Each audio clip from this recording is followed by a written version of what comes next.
Some of the world's finest musicians and performers will descend on Killaloe and Ballina this June bank holiday weekend for the 2026 Killaloe Music Festival. The programme features an extraordinary mix of classical music, folk traditions, spoken word and immersive performances with internationally acclaimed artists including Rhiannon Giddens, Denise, Chaila and Sibéal Cathedral performing in intimate venues across the twin towns. And joining us now to tell us more about it is the festival manager Boris Hunka. Boris, good morning to you.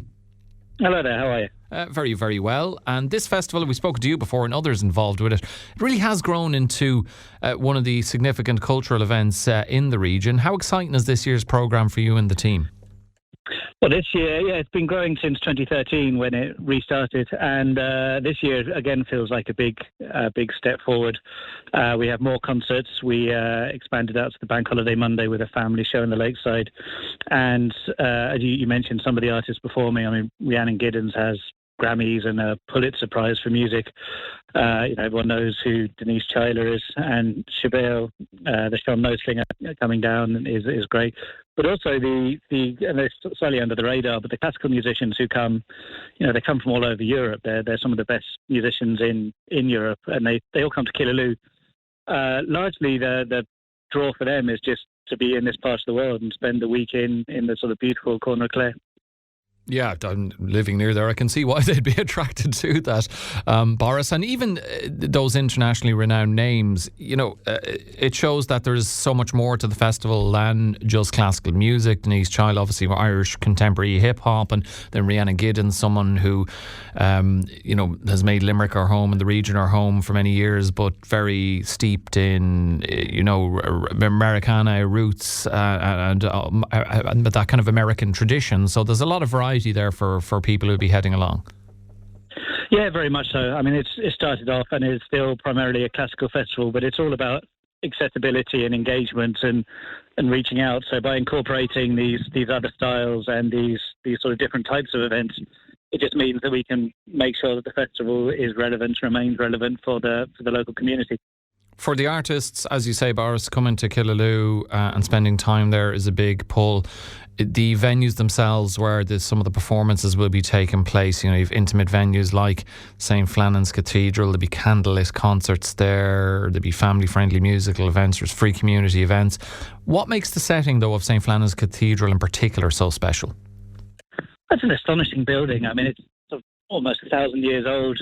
It's still very much in that form. I mean, you go in there and the history just breathes around you. Musically, it's very interesting because it's obviously there's a big reverb, but it's just as a place to sort of sit. The sort of innate spirituality within the building sort of really seeps into the music and into the event. It's just an astonishing place to spend time in. The mix of sort of history and continuous use, and it's small. I mean, see Rhiannon, an artist like Rhiannon in a venue which only holds about 150 is rare enough. Yeah, that is for sure. But of course, there is a strong classical programme as well, spanning composers from Hildegard von Bingen to Bernstein and Shostakovich. How do you balance appealing to dedicated classical audiences while also attracting newcomers? I think it's all about quality. As long as the quality bar is high, and you see by the musicians we're bringing that's there, and the programming is high quality and imaginative. Then the sort of the classical audience has what it needs and is looking for, and then by incorporating things like West Side Story on the Friday night, or there's a section around the songs of Edith Piaf on the Sunday, and those elements, you can sort of widen the frame to make it accessible and engaging and fun for people who wouldn't see themselves as a classical audience, because actually there isn't such a thing as a classical audience and non-classical audience. It's all music, and we're all people. It's all nice sounds at the end of the day. So it's a question of keeping the quality and then just sort of widening it so people don't feel that it's not for them. One of the elements of the programme that caught my eye, Boris, was the I guess what I'd describe as immersive presentation of Barbara's Adagio for Strings, which is going to be taking place alongside projections and surround sound, which sounds very ambitious. Tell us more on that, and how challenging will it be to stage something like that inside a cathedral space? Well, last year we did a piece, John Taverner piece with 4-string quartets, one in each corner. And we actually do it out in the nave, which if you know the cathedral, there's two halves to it. The nave, which is more open, and then the actual cathedral bit with the pews. And so it takes place in the nave. And we have the audience sitting in the round, and then the musicians, the bar bradagio moves very slowly and meditatively. So the musicians will be dispersed around it.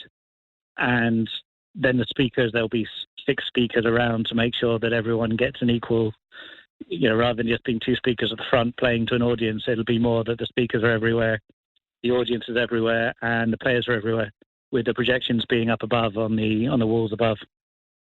Getting buy-in from the local community, always important, particularly when a festival is in its infancy. I guess at this stage, though, well established and a real benefit for the towns of Killaloe and Ballina as well. But accessibility and community involvement, clearly a major focus. To be free concerts, school events and family programming. How important is that side of the festival to make sure there's plenty for locals to enjoy? It's becoming increasingly key to the whole festival. The schools event on the opening event is 6 local national schools come to the lakeside to perform to each other in a non-competitive setting, and then the whole festival finishes again back in the lakeside with a family show led by actress Jean McGlynn.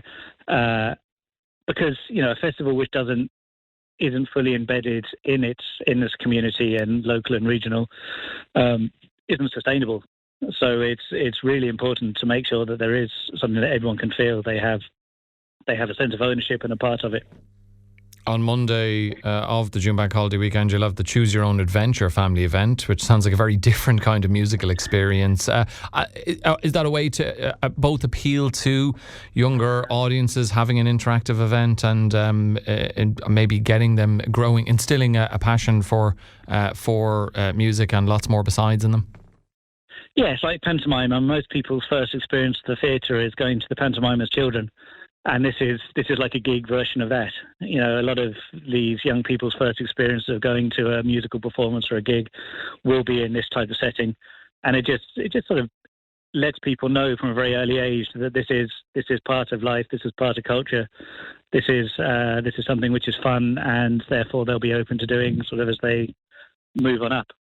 As you explained earlier, the festival has been going for some time now at this stage. What kind of impact has it had on Killaloe and Ballina beyond the music itself, culturally, socially and economically? I'd imagine it's very good for the local businesses. It brings in significant revenue to local businesses and cafes, restaurants, hotels and the like. Culturally, Killaloe and Ballina is incredibly rich, and the festival can't take credit for that, but it's sort of part of that scene. There's a choral gala on the Sunday afternoon in which there's 6 local choirs. So 200-300 local people who are in choirs coming to sing, and just the fact that a town this size has 6 choirs, speaks for itself. Really, it's we're part of a vibrant local cultural scene, and that feeds us, and we feed that. Well, I'm sure locals and people who aren't locals, and also, as you mentioned earlier on, the performers themselves very much looking forward to it. It's happening across the June Bank Holiday weekend. What is the ticket situation for the festival, Boris?